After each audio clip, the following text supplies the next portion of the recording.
What is up, everybody? Today we have a reaction on the docket. Last time we did react to 15 of the most insane celebrity houses, so if you haven't checked out that video, link is going to be in the description below. Today we're going to be checking out the top 10 most expensive video game failures of all time. The video is by Game Ranks. That video is also going to be linked in the description below. Alright, now here we have the 10 most expensive video game failures of all time. Stop me if you've heard this before, but video games cost a lot of time and money to make. Sometimes that results in smash hits and millions and billions of dollars, and other times it ends up being a massive failure. Like, for example, Call of Duty Black Ops 6. I know that is a reason that the price of Game Pass is being raised, which sucks. Hopefully Black Ops 7 can turn it around. I don't think that's gonna be the case. Today, we're talking about some of those failures. 10 of the most expensive video game failures, or at least perceived failures. Now, take all these estimated budgets that are going to pop up with a grain of salt. Anyway, enough disclaimers. Let's get started off with number 10. The original Shenmue, believe it or not. Yes, this game is an absolute classic, and a lot of people are in love with it for a reason. I have played some Dreamcast, though. There was nothing else like this. The character was appealing, his quest was appealing, but just kind of walking around and engaging in life. Looks pretty cool so far. I like the vibe. We'll see where it flops. Really novel and charming at the time. Plus, you could, kick some ass sometimes. Now, from what is floating around out there, the estimated production and marketing cost is anywhere from 47 to 70 million US. 47 to 70 million US dollars. For a Dreamcast game, holy crap. I had no idea it could get that expensive for that back in the day. Dollars, which apparently also covered some of Shenmue 2. It's not totally clear, but we do know that Shenmue, the original game, sold 1.2 million, but apparently didn't recoup its development costs. So that technically means that the game was not a massive win for them. And it's interesting, right? Because this was an all-time classic game. Like I said, a lot of people love it. I think Shenmue 2 was better, but it doesn't matter. It got fans in the door, and people are still begging for new games to this day. So it's an all-time classic, but the budget was completely unheard of at the time. In 2001, sounds like it was the most expensive game ever made at that point, we believe. And yes, here it wasn't able to make its money back. So to me, it kind of seems like when you total your car, if the price of the fix costs more than the total worth of your car, then it's totaled, So in this case, it would kind of be like that, so where it couldn't recoup the 45 to 70 million dollar cost that it was. So yeah, I guess it technically was a flop, even though it sold 1.2 million copies. Next, over at number 9, we have Too Human. Now, I know we've been bringing up this game a lot recently, and a lot of that is because of the failure. Too Human was seemingly an expensive disaster by many metrics. So we know it has an estimated budget of around 60 to 100 million dollars. That's another hitter. But there's so much more in between that. I mean, the fact that the game had development deal exclusivity stuff on multiple consoles, both a PlayStation console and a Nintendo GameCube, but ultimately all that kept falling out, and we ended up getting the game on Xbox 360. This 2008 game was developer Silicon Knights' next big thing. A lot of people were hoping, seemingly internally as well, that this was going to become a franchise, because it did have a unique spin. It was like sci-fi Norse mythology, and it could have been absolutely awesome. Sounds cool. Unfortunately, when it released, it just wasn't very memorable, it wasn't great, and just didn't really have a lot of staying power. That's unfortunate, though. There, on that statue, they aren't shadows. Gameplay looks pretty sick, though.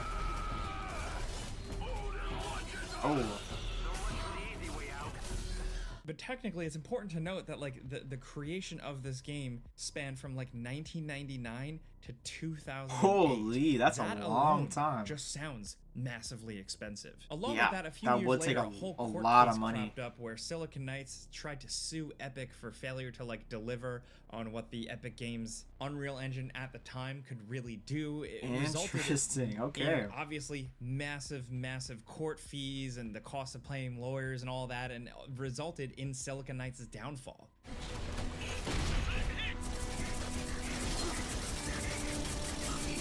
Next, over at number 8, we have APB, All Points Bulletin. This game was billed as the big multiplayer Grand Theft Auto game before Rockstar really got around to it. Oh ATB shit, was okay. absolutely hyped up, and it was a massive production with Looks pretty sick. Estimated $100 million budget. Yeah. Again, we're getting this from Wikipedia, but either way, the number doesn't really matter. The point is that this game was massively expensive. The GTA before GTA. All the networking infrastructure, the building of a whole open world game, getting that online, dealing with characters. It looks like it would be fun. Having freedom, so much to it. And when the game released, it really didn't take off like they were hoping. It still has some dedicated fans to this day, yes, but it was nowhere near seemingly what it cost to really make it. Especially with the fact that eventually Rockstar would dominate with, Grand Theft Auto Online, seemingly forever. There's not really a lot of room for anything else there, but what really was the icing on the cake, or what really made it feel like a financial failure, is when K2 Network purchased the game for a mere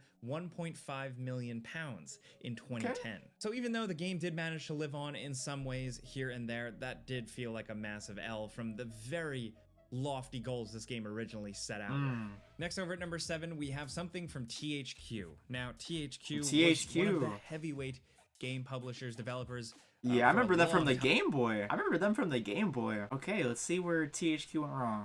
But when that OG THQ had a miss, it was usually a massive miss because they would swing hard. Take the U-Draw tablet. The U-Draw tablet. I don't think I've ever seen this before. Tablet with a stylus kind of peripheral, did start out as a device for the Wii, which I guess is where it made the most sense, but ultimately also ended up becoming something for the PS3 and Xbox 360 in 2011. Had a little bit of legs. And yeah, I mean, what even is this thing? Like, what is the point of this thing? I was it's strange though. In the video game world and the gaming news world back then. I don't know. And I don't there's buttons like a controller? I think that says a lot. You probably don't. The Xbox one is weird. This expanded release was considered a disaster. It apparently caused a revenue shortfall of around $100 million.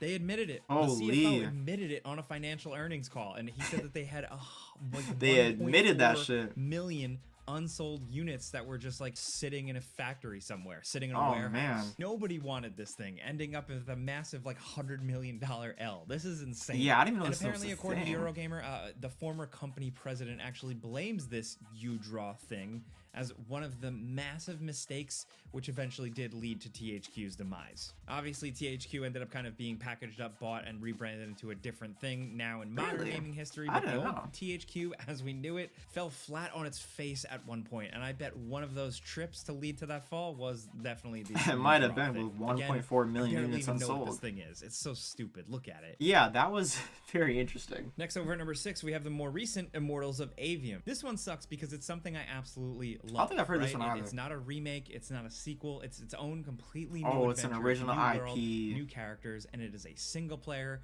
fairly linear, first-person shooter action. It kind of sucks when new IP flops. Pure distilled video game fun, and I really enjoyed this game. It is far from perfect. It may not be the most memorable game in the world, but it was a lot of fun, and it was a little different, and that's what we want at this point, right? Oh yeah. Well, according to sources, the game's development cost around $85 million, and then EA, through EA Originals, apparently spent $40 million on marketing and distribution. So you can chalk that up to $125 million total. Obviously, it gets a little more complicated with like how EA Originals works and how it's actually pretty generous to the developer, like in the developer's favor, but still it wasn't I did not enough. know. It just feels like this game was given no chance. It released amidst so many other heavy hitters. Obviously, 2023 was a year stacked full of top tier 10 game releases. Like Baldur's Gate 3 was around that time, so it was a really tough going for Immortals of Avium. Which I haven't played Baldur's Gate 3. I ain't gonna lie, but I know that was a huge game. This whole new thing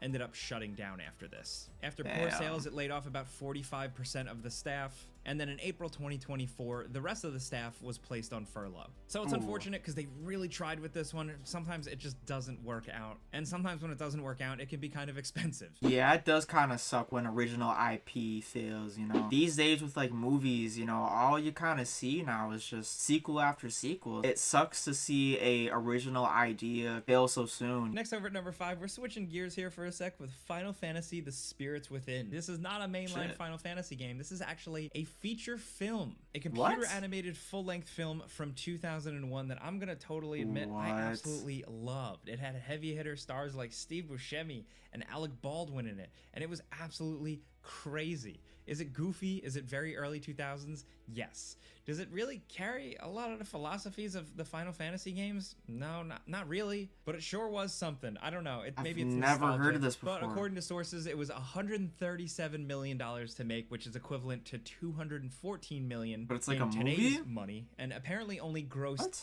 $85 million in box office. This was considered a box office bomb by all means. I mean, they really went big on this one. It had TV commercials, it had fancy posters. Again, it had a lot of famous actors in it, all that press, all that stuff, and it's still totally bombed. It was actually blamed for the demise of Square Pictures, which was set up to like be a thing, a new endeavor. Be like a whole, and it apparently nearly ruined the entire movie studio. Next down at number 4, we have Marvel's Okay, Avengers. so it was a whole This movie. was the big, expensive I thought it was like Avengers a game. It was like the first big Marvel game shit. that would unite these heroes and give us fun new versions of them. I and think it I was remember designed this. to keep us playing endlessly. It was one of those games. It actually had a pretty cool campaign with some decent story, but the game did the live service thing of something like a Destiny or the Division or whatever, where it's designed to keep you playing and looting and doing multiplayer shenanigans with your friends as Thor and Iron Man or whoever. Unfortunately, even though this one did find a small dedicated audience, unfortunately it didn't quite land. Yeah, I It was remember when it estimated dropped, between but 170 not too much after that. to $200 million to make this thing. Obviously, the Avengers, Marvel superheroes, that's a big thing, and that comes with a big price tag. What we do know is that Square Enix estimated a $63 million loss the year the game came out. Now, I know Square Enix is famous for all of their games essentially underperforming. They have extremely high expectations of all their games, but Avengers felt like it hit different. There was a lot of press, there was a lot of backlash to this one, a lot of people just totally dunking on it, and part of that was justified by looking at the player counts. Like, not enough people were playing this massive, expensive game to really keep it going. It did get all of its expansions, it did do some stuff, and it did get better, but it definitely felt like it ended up wrapping up, you know, really closing its doors way earlier than it I think it really kind of way earlier than the publishers wanted. That's out for of a lot of people's interest right away. They ended up giving away everything in the game for free for people, and then that was that's it. nice. Add it to the pile of live service game failings. So many studios try to chase that dragon, try and get a piece of that pie, but ultimately end up totally flopping. And sometimes with Marvel's Avengers, it's really freaking expensive. Now down at number 3, we have Skull and Bones. Skull and Bones is Ubisoft's open world multiplayer pirate game that has been in the works for what feels like almost a decade. That alone right there leads to a cost ballooning. If you have multiple studios, tons of people working on this thing. Like with one of the other games that was in this top 10, if your game is in development for 10 years, it's gonna bleed money. For years and years and years, that cost is just going to keep going up. And the project reportedly cost Ubisoft $200 million. We don't know for sure, but that's where it's at. And like just within a couple of weeks after its release, a news report broke that the game reportedly sold less than 1 million copies after release, making it a massive financial flop for Ubisoft. Now, we do know just recently they did announce new content for it, so maybe it'll get a second lease on life. Ubisoft tends to support some of their live service games and then they turn it around. I don't know though, like with other games, like there's been some excitement around them. With Skull and Bones, it really felt like a lot of people did not care, so I think it's a tougher battle. And it's a damn shame because pirates are cool, and we always need more pirate games. Pirates are cool. I agree with that. It feels like it's not quite landing with people. Again, this is an early one. The story is that's still unfortunate. Going. The gameplay looks pretty so much sick about what really went on behind the scenes here, and whether or not the game is eventually going to die and be totally considered a failure. We've seen crazier turnarounds. I don't know still with in this one, progress. but I just wanted to mention that. Now down at number 2, we have Suicide Squad: Kill the Justice League. The Suicide Squad game. One. One of the most recent dead bodies on the pile of live service dead bodies at this point. This one might be one of the more expensive ones, with Warner Brothers stating recently that they took a $200 million loss on this game. God damn. And that's not something that's going to slowly recoup either, right? Because the player counts are low, the interest is low, the game really came and went, and it doesn't really seem like they're releasing too much exciting content for I agree. With the it game being pretty a much live came and service went. game, the idea is that, you know, new stuff gets added, the game gets better, more interesting, or it keeps players coming back, and none of that seems to be happening. The most recent thing they released was a total bomb, just a little boring half-ass Joker content that nobody really wanted. This one really sucks to see just because we love DC games. We like a lot of the Warner Brother games. Yeah, I want Warner DC Brothers to do good. Down on this I know that there's a Lego Batman game coming out. I hope that's good. And a property where it doesn't really make sense, and they took a fat loss. They said they still want to continue to try live service games and continue to seemingly make mistakes like this just because they want a piece of that pie. They want their own Fortnite, their own Destiny, their own whatever, and they're going to do whatever it takes to get it. And that's unfortunate, especially with other big successes staring them in the face. Hogwarts Legacy was a massive hit for them, and that wasn't a live service game. That was a regular old-fashioned open world video game. Check that out too. With Suicide Squad failing, it seems like they got another one in the tank. Just please don't do it with another beloved property. Don't turn Batman into a live service game. Don't turn Scooby-Doo into a live service game. I don't know, man. I can't take this anymore. Now down at number 1, we have Tiger Electronics Gizmondo. You remember this thing? I barely do, but it's now like enshrined in the halls of video game legendary failure. I think I've seen this before. This thing did garner some attention at the time. It really had potential. It had like an ARM-based processor. A lot of people were thinking it was kind of stacking up to compete against Nintendo and Sony. Really? And they spent so much money promoting this thing with all kinds of crazy advertisements, promotional stunts. The Gizmondo was slated to be the next big gaming handheld. It was shocking just how much money was invested. It's like the A and B button. There's an insane story behind it too. The guy that was apparently in charge of Tiger Electronics reportedly had like Swedish mafia connections. I don't know. What? The whole convoluted story behind this thing is absolutely nuts. But ultimately, it ended up with the company being $300 million in debt because this silly device $300 million in debt. 25,000 copies. Yes, after all these flashy product reveals, promotional stunts, advertising, storefront stuff, press attention, that's it. 25,000 people, if even that, bought this thing. It was not exciting. Nobody really liked it. It was dubbed one of the worst game consoles of all time. Part of the reason was because it released with practically no games. It had like 14 games planned to release in the US and only 8 of them ever came out, and they were all pretty much stinkers in one way or another. Switch 2 when that dropped. $300 million for this thing. I mean, just look at this device on screen here. This is crazy. Yeah, that's a very interesting people will get design for especially in the $300 million. Games. But that's the point of this list. This is 10 expensive video game failures. Obviously, some of them aren't really too big of a deal, like Shenmue, which eventually lived on, or Immortals of Avium, which just sucks because it was an actually good game. But the crazy stuff like Suicide Squad or the Gizmondo, those are the ones worth really highlighting. All right, and that was 10 most expensive video game failures of all time. I think that was pretty crazy. I wasn't expecting a Final Fantasy movie to make the list, but I guess it did. Also, the Gizmondo, that was a very interesting device. Maybe like the top little button knobs were like the A and B? I'm not too sure. I didn't see like an A or B button though. Let me know in the comment section below if you want me to react to any more videos, any more video game related videos, any real estate videos, anything you can think of. Let me know in the comment section below. If you guys enjoyed, a like and subscribe on the channel really go a long way. All right, take care.